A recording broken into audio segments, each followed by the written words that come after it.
తిరిగి BCN news కి స్వాగతం. నలుగురు యువ మిత్రులు వ్యాపార రంగంలో రాణించాలనే ఆశయంతో ది ఉదయం కేఫ్ అనే హోటల్ ప్రారంభించారని, దానికి అందరూ సహకరించి ప్రోత్సహించాలని సినీ హీరో నందమూరి కళ్యాణరామ్ ఆకాంక్షించారు. కాకినాడ సర్పవరం జంక్షన్ సమీపంలో నూతనంగా ఏర్పాటు చేసిన ఉదయం కేఫ్ ను కళ్యాణరామ్ ప్రారంభించారు. ఈ సందర్భంగా ఆయన మాట్లాడుతూ భీమవరంలో ఉదయం కేఫ్ ప్రారంభించి తర్వాత ఈ రోజు కాకినాడలో ప్రారంభించడం ఆనందంగా ఉందని అన్నారు. సరసమైన ధరల్లో నాణ్యతతో కూడిన ఆహారం ఉదయం కేఫ్ లో లభిస్తుందని చెప్పారు. ఈ కార్యక్రమంలో ఏపీఐసీ చైర్మన్ మంతెన రామరాజు, మాజీ ఎంపీ చుండ్రు శ్రీహర్రావు, మాజీ ఎమ్మెల్యే ఎస్బీఎస్ఎన్ వర్మ, చుండ్రు సుహాస్ని, నగర ప్రముఖులు తదితరులు పాల్గొన్నారు. ముందుగా మన తెలుగు వారందరికీ నూతన సంవత్సర శుభాకాంక్షలు మరియు సంక్రాంతి శుభాకాంక్షలు. పిల్లలు పుట్టినప్పుడు కాదు, వాళ్ళు ఎదిగినప్పుడు పేరెంట్స్కి చాలా ఆనందంగా ఉంటుంది. అలా ముందుగా నా మేనల్డ్ హర్ష ఇది పుట్టినప్పుడు నా చేతుల మీదుగా పెరిగాడు. అండ్ ఈరోజు ఒక ప్రయోజకుడై ఇలాంటి కెఫే పెట్టాడు. వాళ్ళ ఫ్రెండ్స్ వంశీ, పవన్, వంశీ వీళ్ళందరూ కలిసి ద ఉదయం కెఫే అనే ఇలాంటి ఒక దగ్గర ఎఫ్ఎన్బిలోకి వచ్చి మన తెలుగు వంటకాలు, మన తెలుగు టిఫిన్స్ని మీ ముందుకు తీసుకొచ్చారు. సో నాకు చాలా ఆనందంగా ఉంది. లైక్ ఈ ఒక్క బ్రాంచే కాదు, భీమవరంలో పెట్టారు. త్వరలో they want expanded through out Andhra Pradesh and Telangana. అలా వీళ్ళు అంచెలంచెలుగా ఎదగాలి, ఇలాంటి ఎన్నో పెట్టాలని మనస్ఫూర్తిగా కోరుకుంటూ I would like to wish them a very great success. ఉదయం కేఫ్ అని మా బాబు వాళ్ళ పార్ట్నర్స్ ఇంకో బ్రాంచ్ ఓపెన్ చేశారు. లాస్ట్ 2 months బ్యాక్ భీమవరంలో ఓపెన్ చేశారు. ఇప్పుడు కాకినాడలో ప్రారంభం అవుతుంది. సో అందరి సపోర్ట్ కావాలి. బికాజ్ దే యంగ్స్టర్స్, వాళ్ళ ఐడియాస్ కానీ వాళ్ళ ఇన్నోవేటివ్ విజన్ని మనం ఎంకరేజ్ చేస్తూ ముందుకెళ్ళాలి. వాళ్ళు స్వచ్ఛమైన నెయ్యి ఏ రోజుకి ఆ రోజు పిండిని తయారు చేసి మనకు అందరికీ అందజేస్తున్నారు టిఫిన్ రూపంలో. సో అందుకని వాళ్ళకి సపోర్ట్ ఇస్తూ మనం వాళ్ళని ఎంకరేజ్ చేసి ఇంకో బ్రాంచ్ వాళ్ళు మళ్ళీ పెడదామని అనుకుంటున్నారు రాజమండ్రిలో. దానికి కూడా will give a support to them.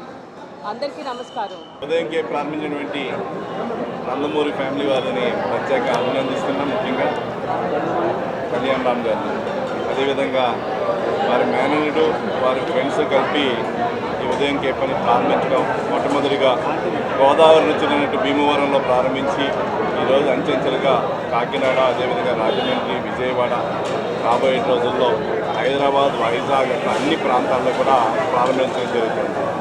వీళ్ళ దగ్గర ఉన్నటువంటి గొప్పతనం ఏంటంటే కాంప్రమైజ్ లేదు వీళ్ళ దగ్గర క్వాలిటీ విషయంలో.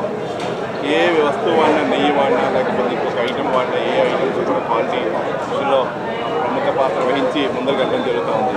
ఆల్రెడీ ప్రూవ్ అయ్యారు. ప్రజలందరూ కూడా ఎక్కువ ఎక్కడున్నా కూడా వారి కేఫ్కి వెళ్ళి తినాలి అనేది అవ్వచ్చు, లేకపోతే టిఫిన్ పెసరట్టు, ఇడ్లీ అన్ని రకాలు చేస్తున్నారు. వారిని మేనేజ్మెంట్ రాబోయే రోజులు ఇంకా దినదినాభివృద్ధి చెంది ఇంకా మరెన్నో బ్రాంచెస్ ఇలా పెట్టాలని చెప్పి మనసావాచ కోరుకుంటూ ఈ కార్యక్రమానికి వచ్చినటువంటి పెద్దలు వర్మ గారికి కానీ, అదేవిధంగా ఈ కార్యక్రమంలో పాల్గొన్నటువంటి పెద్దలందరికీ కూడా హృదయపూర్వక ధన్యవాదాలు, నమస్కారం తెలియజేస్తున్నాను.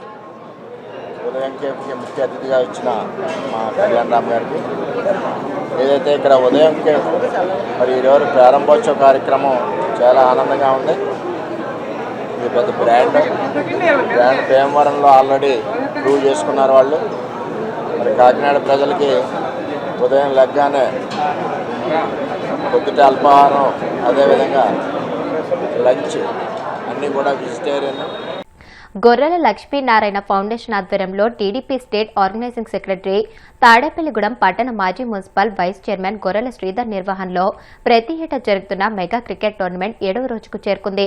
ఆదివారం జరిగిన క్రికెట్ పోటీలను రాష్ట్ర ఆర్యవైశ్య కార్పొరేషన్ డైరెక్టర్ పద్మనాభుని మురళి, రాష్ట్ర బ్రాహ్మణ కార్పొరేషన్ డైరెక్టర్ సబ్నివిసు కృష్ణమోహన్ ముఖ్య అతిథులుగా హాజరై ప్రారంభించారు. ఈ కార్యక్రమంలో ఫౌండేషన్ సభ్యులు, యువకులు, క్రీడాకారులు పాల్గొన్నారు.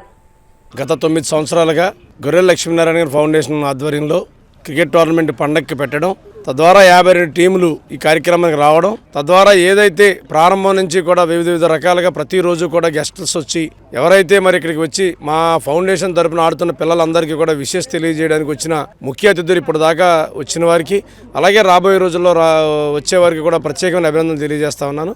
నాకు ఎప్పుడు కూడా 9 సంవత్సరాల నుంచి కూడా వెన్నంటే ఉండి టోర్నమెంట్ విషయంలో అన్ని రకాలుగా కూడా ఇక్కడ లోటుపాట్లు లేకుండా టీమ్స్ అన్నీ కూడా నిష్పక్షపాతంగా ఒక డెడికేటెడ్గా చేస్తూ అన్ని కార్యక్రమాలు ముందుకు తీసుకెళ్తున్న మా సోదరుడు మన చిన్న కరీం గారు, అలాగే సలాం, వీళ్ళందరూ కూడా చక్కటి స్నేహపూరితమైన వాతావరణాన్ని ఇక్కడ తీసుకురావడం, తద్వారా మంచి ఆటలాడే విధానాన్ని ఇక్కడ తీసుకొచ్చి మన ఫౌండేషన్ తరపున పిల్లలందరికీ కూడా మంచి పేరు తీసుకొచ్చే విధంగా ఈ కార్యక్రమాల్లో నాకు భాగస్వామ్యంగా ఉంటున్న తమ్ముళ్ళు ముగ్గురికి కూడా ప్రత్యేకమైన అభినందనలు తెలియజేసుకుంటూ, నెగ్గినా ఓడినా ఏదైనా సరే టేక్ ఇట్ ఈజీగా తీసుకొని ముందుకు వెళ్ళవలసిందిగా కోరుకుంటూ.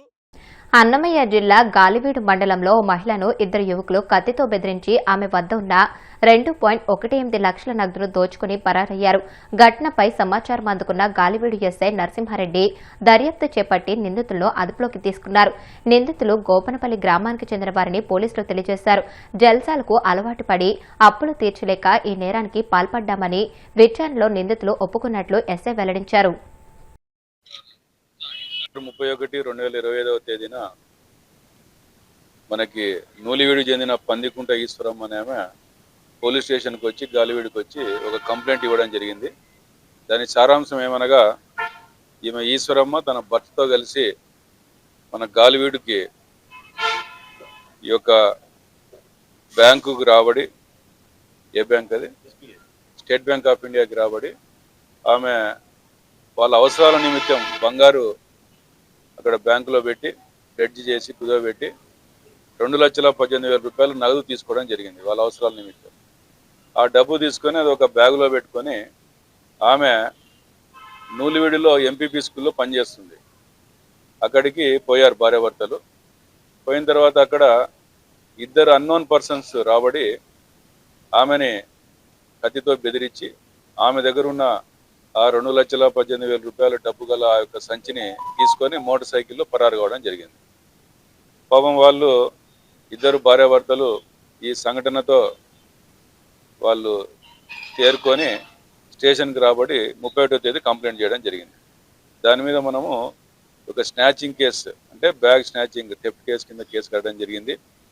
కేసు కట్టిన తర్వాత గాలివీడు ఎస్ఐ గారు నరసింహారెడ్డి గారు, తర్వాత లక్కిరెడ్డిపల్లి సిఐ గారు కృష్ణరాజు నాయక్ గారి యొక్క ఆదేశాల మేరకు, సూచనల మేరకు ఈ యొక్క కేసులో త్వరితగతంగా టెక్నికల్గా అనాలిసిస్ చేపించి మా యొక్క అన్నమయ్య జిల్లా ఎస్పీ గారు శ్రీ ధీరజ్ కునిబిల్లి ఐపీఎస్ గారి యొక్క ఆదేశాల మేరకు దీంట్లో ఈ సీసీటీవీని మనము పరిశీలించి వాళ్ళని ఐడెంటిఫై చేసి ఆ ముద్దాయిలు ఎవరనేది ఐడెంటిఫై చేసి వాళ్ళని ఈరోజు గోపన్పల్లి క్రాస్ రోడ్స్ దగ్గర 10 గంటలప్పుడు అరెస్ట్ చేయడం జరిగింది.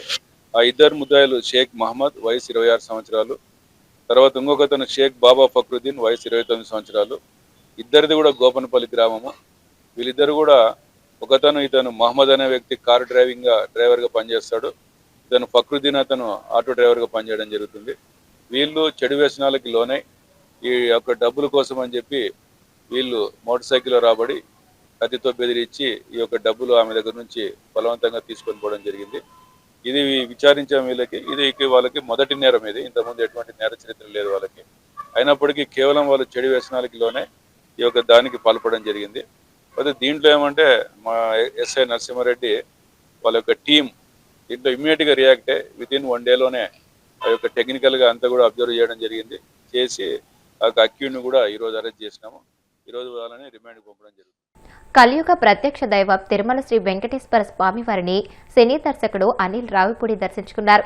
నైవేద్య విరామ దర్శన సమయంలో మనశంకర వరప్రసాద్ చిత్ర నిర్మాత సాహు కారపాటి గేయ రచయిత రామజోగ్య శాస్త్రితో కలిసి స్వామివారి సేవలో పాల్గొని మొక్కులు చెల్లించుకున్నారు.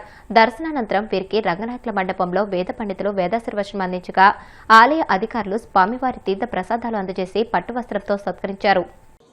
ఈసారి జనవరి 12 పోయిన సంక్రాంతికి ఎలా ప్రేక్షకులు వచ్చి ఆ సినిమాని ఎంజాయ్ చేశారో ఈసారి కూడా వచ్చి మా సినిమాని చూసి మమ్మల్ని ఆశీర్వదిస్తారని ఆశిస్తున్నాం. మద్యం మత్తులో ఆటో నడుపుతూ పట్టుబడిన ఓ యువకుడు ట్రాఫిక్ పోలీసులను పాముతో బెదిరించాడు. తన ఆటోను ఇవ్వకుంటే పామును వదులుతానని హల్చల్ చేశాడు. హైదరాబాద్లోని పాత బస్తీలో ఈ ఘటన చోటు చేసుకుంది. చంద్రాయనగుట్ట చౌరాస్తాలో డ్రంక్ అండ్ డ్రైవ్ తనిఖీలు చేపట్టిన ట్రాఫిక్ సిబ్బందికి అడ్డుగా వచ్చిన ఓ ఆటోను ఆపారు. ఆటో డ్రైవర్ను పరీక్షించగా మద్యం మత్తులో ఉన్నట్లు తేలింది. దీంతో అతడిపై కేసు నమోదు చేసి ఆటోను సీజ్ చేశారు. ఆటోలో ఉన్న తన సామాగ్రి తీసుకుంటానని వెళ్లిన డ్రైవర్ ఆటోలో నుంచి ఒక పామును తీసుకొచ్చి పోలీసులను బెదిరించాడు. ఆపై ఆటోను తీసుకుని అక్కడి నుండి పరారయ్యాడు. ఆటో డ్రైవర్ను పట్టుకుని చట్టపరమైన చర్యలు తీసుకుంటామని పోలీసులు తెలియజేశారు. వార్తలు ముగించే ముందు ముఖ్యాంశాలు మరొకసారి.